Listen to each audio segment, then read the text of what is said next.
ಇಲ್ಲಿ ಇದು interesting maths ಅಂತ ಈ 3 ಲೆಕ್ಕಗಳು ಮಾಡಬೇಕು ಇವಾಗ. ಇದರಲ್ಲಿ ಫಸ್ಟ್ ಏನಂತ ಕೊಟ್ಟಿರೋದು √49 ಮೈನಸ್ √9/√4 ಅಂತ. ಇವಾಗ ಯಾವ ಥರ ಮಾಡೋದು?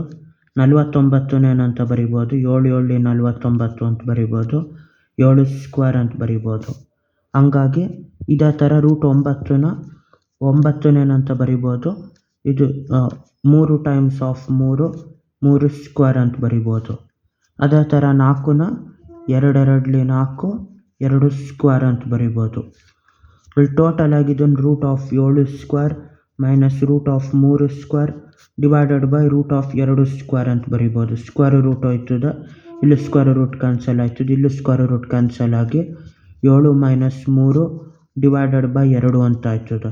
7 ಮೈನಸ್ 3 ಎಷ್ಟು? 4. 4/2 ಅಂದರೆ 2 1 2 2 ಉಳಿದಿರ್ತದೆ. ಇದು ಪೂರ್ತಿ ಸಿಂಪ್ಲಿಫೈ ಆದಮೇಲೆ 2 ಆಯ್ತದೆ. ಇವಾಗ ಈ ಲೆಕ್ಕ ಮಾಡಬೇಕು. ಯಾವುದಾದ್ರು ಲೆಕ್ಕ? ಇದು 60 ಡಿವೈಡೆಡ್ ಬೈ 1/6 ಟೈಮ್ಸ್ ಆಫ್ 2 ಇದೆಷ್ಟು ಅಂತ. ಫಸ್ಟು ಇದನ್ನು ಪೆಮ್ಡಾಸ್ ರೂಲ್ ಅನ್ನೋದು ಉಪಯೋಗಿಸ್ಬೇಕು. ಪೆಮ್ಡಾಸ್ ರೂಲ್ ಪ್ರಕಾರ ಏನು? ಪ್ಯಾರಂಥಿಸಿಸ್ ಎಕ್ಸ್ಪೋನೆಂಟ್ ಇಲ್ಲ, ಇಲ್ಲಿ ಗುಣಿಸೋದು ಬಾಗಿಸೋದು ಈಕ್ವಲ್ ವೆಯ್ಟೇಜ್ ಆಯ್ತು, ಈಕ್ವಲ್ ಇಂಪಾರ್ಟೆನ್ಸ್ ಆಯಿತು.